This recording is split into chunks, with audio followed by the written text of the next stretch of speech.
Kapag kailangan mo comfort, si source. Lahat ng iyong kakailanganin, naiibig ka ba? At nais mo magkaroon ng kaluwagan, siya yung source. At makikita lang natin, matatawag mo, my Father, our Father. Kaya naman kung minsan kasi, yung our Father ay katawagan lamang na wala talagang reality sa ating buhay. Ninanais ng Panginoon maging totoo ito sa ating buhay. Bakit? Makilala mo siyang your Father. Yes, Lord. Narito yung tatay mo. Tatay mo yan. Sa kanya ka umasa. No? Tatay mo yan. Ma-realize mo lang yan. Pagka na-realize mo tatay mo yan, papayapa ka na. Ngayon, tinitingnan lang natin na narito yung katiyakan natin. Ngayon, balikan ko ito John 17 verse 3. Ano yung pagpapala na matatanggap natin sa Panginoon sapagkat binanggit ng Scripture sa pamamagitan ng Kristo pagpapalain ang lahat ng mga tao sa mundo? Ano yung pagpapala niyo? Ano yung pagpapala na matatanggap mo sa Diyos? Meron mga pagkakataon na yung may mga taong namatay. No?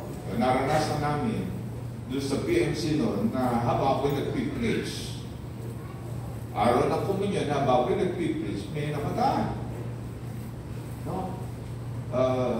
Pagkatapos ko mag-preach, magsisimula kami ng komunyon, meron isang kapatiran na naroon na ganyan na lang. At yung kanyang, yung pawis, yung talagang butik-butik na ganyan. Pagkatapos niya, lapitan ng isa na yung elder doon, yung kasama sa komunyon, ginanyan dito, at ang sino sa akin, nagkakaintindihan na gano'n. Alam niyo ba yung nangyari sa alin na yun? Ngayon, patay na siya. Namatay siya habang nakikinig sa preaching. Nakikinig ba kayo sa preaching? Amen.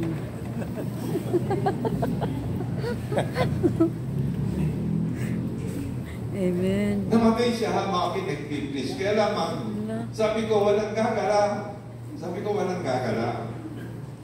Isa lang ang pwede niyong gawin, mag-pray tayo. Ilapit natin sa Diyos.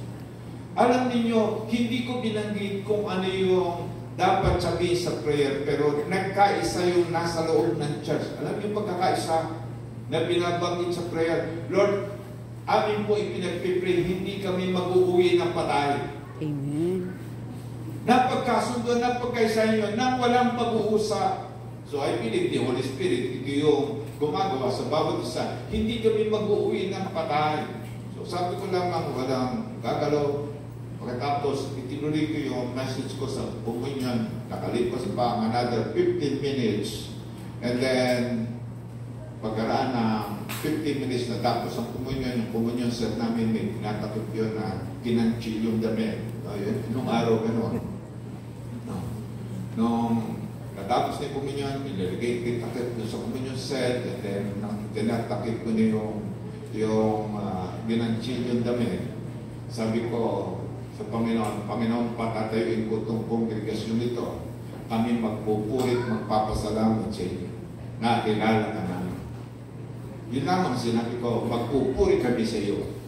And then, pagkaraan ko takpan ang communion set, pagkatapos ng patatayuin ko yung kongregasyon, sabi kong ganyan, yung patay dumila. Huling nabalik ang buhay.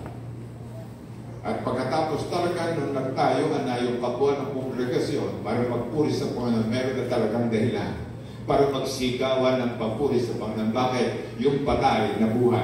Amen. Pwede ba natin palagpakan yung Lord? Kung nakikita lang natin na talagang may kapangyarihan yung ating Diyos at kanyang ipinakikita yung mga dakila niyang magagawa sa ating kalagitnaan. No, kilala ni Gino yun. No.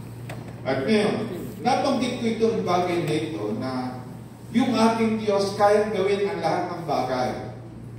And binanggit, now this is eternal life. Ito yung uri ng buhay na dapat mong ipamuhay.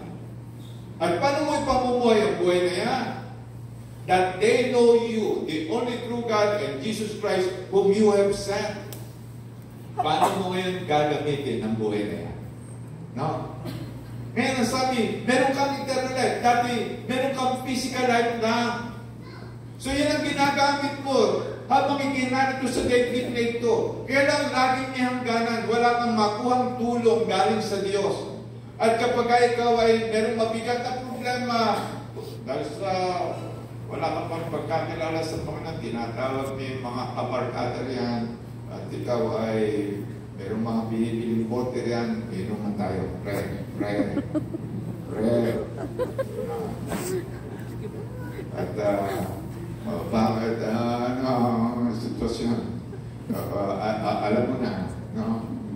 At minsan ay ating nilalango lamang yung ating buhay para atin lamang maharap at mapagdaanan yung pangyayari. Maring yung iba hindi alam, yung iba panunood, yung iba paglilima yun, kung saan makakarating, gagawa ng iba't ibang kaparaanan para lamuin lamang ang kanyang sarili. At ang kanyang maharap, yung kanyang sitwasyon, wala tayong kalakas-lakas na pagtagumpayan ang buhay. Matalino naman, mahusay naman. Kaya namang wala siyang kalakasan ang pagtagumpayan ng buhay. Yun ang ating buhay dati. Pero ngayon, iba na ngayon ang klase ng ating buhay. Ngayon, now, this is eternal life. Ito yung uri ng buhay mo ngayon. Kaya naman, meron akong itatatag dito. Tingnan ninyo. Now, this is eternal life that they know you. Nagsimula mong makilala ang Diyos. Yan ang pinaka-pagpapala sa atin ng Panginoon. Meron ka na ngayong bagong buhay. Kung minsan, hindi lang natin